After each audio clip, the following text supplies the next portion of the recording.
morning, welcome to CATEX TV. My name is Frank Fortunato. Today is Friday, March 18, 2016. If you want to follow us on Twitter, please go to CATEX TV.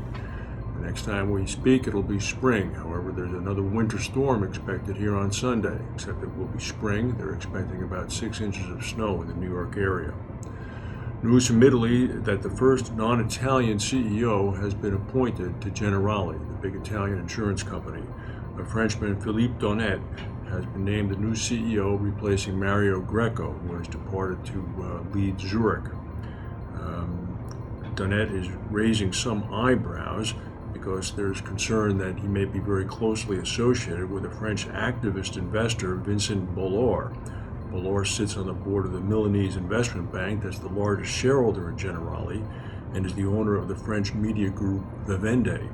In turn, Donnet sits on the board of Vivendi, although he's expected to resign his Vivendi board seat after he takes over as Generali CEO. Generali's operating profits were also announced. They increased by 6.1%, all the way up to about 4.8 billion euros in 2015. This is the best result in 8 years. Their net profits rose by 21.6%. This is despite a greater impact of catastrophe claims, which cost about 75 million euros. The results led the board to approve a dividend of 72 cents, up 20% from 2014. Once again, a testimony to the work that Mario Greco did, who is now in his third week of work at Zurich. Major global insurance companies are in talks with the United States government seeking exemption from sanctions to be able to adequately cover cargoes of Iranian crude oil. The multi-billion-dollar insurance industry that covers ships and cargoes linked to Iran is proving to be a non-starter right now because most of the companies that deal with reinsurance for those shipments are affiliated with the U.S. or based in the U.S. According to an industry source, behind-the-scenes discussions are on with the United States State Department, and we've made some recommendations as to how to get around this problem.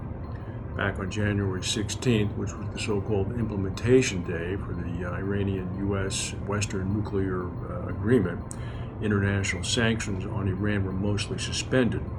However, the vast majority of so-called primary sanctions applicable to American citizens and companies still remain in effect and prohibit companies from doing business with Iran. Sanctions have not been suspended. Have only been suspended. They've not been permanently withdrawn, has been pointed out. So there's a great deal of uncertainty as to how to proceed right now. So ships are not willing to call at Iranian ports because primary insurance companies based in London and Lloyd's cannot give full coverage. Reinsurance is the problem, said one underwriter.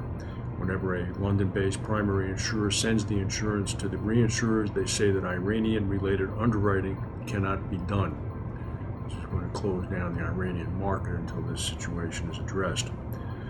According to the United States Navy, increased Chinese activity has been seen around a reef that China seized from the Philippines nearly 4 years ago and could be a precursor to more land reclamation. Those famous dredging operations that the Chinese have done now several times in the Spratly Islands. The head of U.S. Naval Operations, Admiral John Richardson, expressed his concern that a court ruling expected to come sometime in the next week from The Hague in the Netherlands concerning a case brought by the Philippines against China over its South China Sea land reclamations could cause the Chinese to respond aggressively. Mr. Richardson, or Admiral Richardson, I should say, noted that $5 trillion in global trade passed through the region. Richardson said that they've seen increased Chinese activity around a place called Scarborough Shoal, about 125 miles west of the Philippine base at Subic Bay. He said, we've seen some surface ship activity and those sorts of things, survey type of activity. That's an area of concern, a possible next area of land reclamation. A Chinese spokesman, when asked to comment about Admiral Richardson's comment, said, this is really laughable and preposterous. At least 7 people were killed in Haiti and 30 others seriously burned last night when a tanker truck transporting fuel for the Total Oil Company caught fire and exploded. The accident took place in the town of Hinch, about 65 miles northeast of Port-au-Prince. There's a little bit of a sustained stock rally going on, fueled by the Federal Reserve's decision to not raise interest rates, and also by the fact that oil seems to be going up in price. Oil rose above $42 a barrel earlier today, hitting its highest price this year. Brent crude's contract now is up to about $42.13 a day.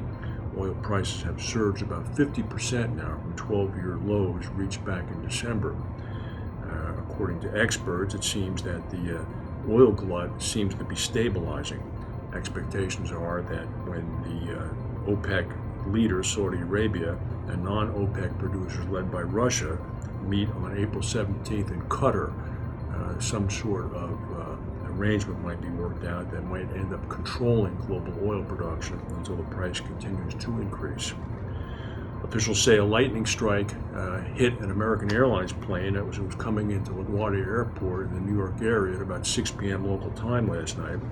American Airlines plane had 55 passengers and 4 crew members on board. It had taken off from the Raleigh-Durham Airport. And about 10 miles outside of LaGuardia, a tremendous bang and a blue flash occurred. The plane was diverted then to Kennedy Airport, where it landed safely with no harm to any of the passengers or to the plane, apparently. Authorities in Nairobi, Kenya, have coaxed a lion that escaped from Nairobi's national park and had been roaming one of the Kenyan capital's main streets back into the park earlier today. The episode, which is the second in over a month, points to a growing debate about how rapid urban development in the area is encroaching upon wildlife. The male lion was spotted on Mombasa Road, which is the equivalent of Broadway in Nairobi. It injured a 63-year-old man. Teams of experts were deployed to control the animal and managed to drive it back into a massive wildlife park that adjoins the city. Videos of the majestic predator strutting amid honking horns stuck in Nairobi's notorious traffic and cheers from motorists trying to take pictures on the main road connecting Nairobi to the port of Mombasa have circulated on social media. The Nairobi National Park is an urban wildlife park. It's located right near Nairobi's central business district. Visitors landing at the main airport in the city are often greeted with aerial views of giraffes, tigers, lions, and elephants roaming the vast expanse of the more than 24-mile park.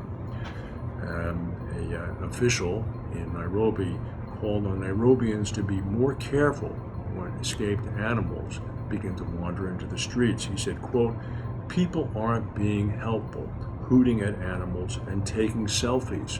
They don't appreciate the risk." I don't know about you, but I certainly would not be particularly interested in getting very close to an uncaged lion wandering Mombasa Road in order to take a selfie. That's the news for today. If we have any breaking news, we'll come back and tell you. Thank you for watching, and we'll see you Monday.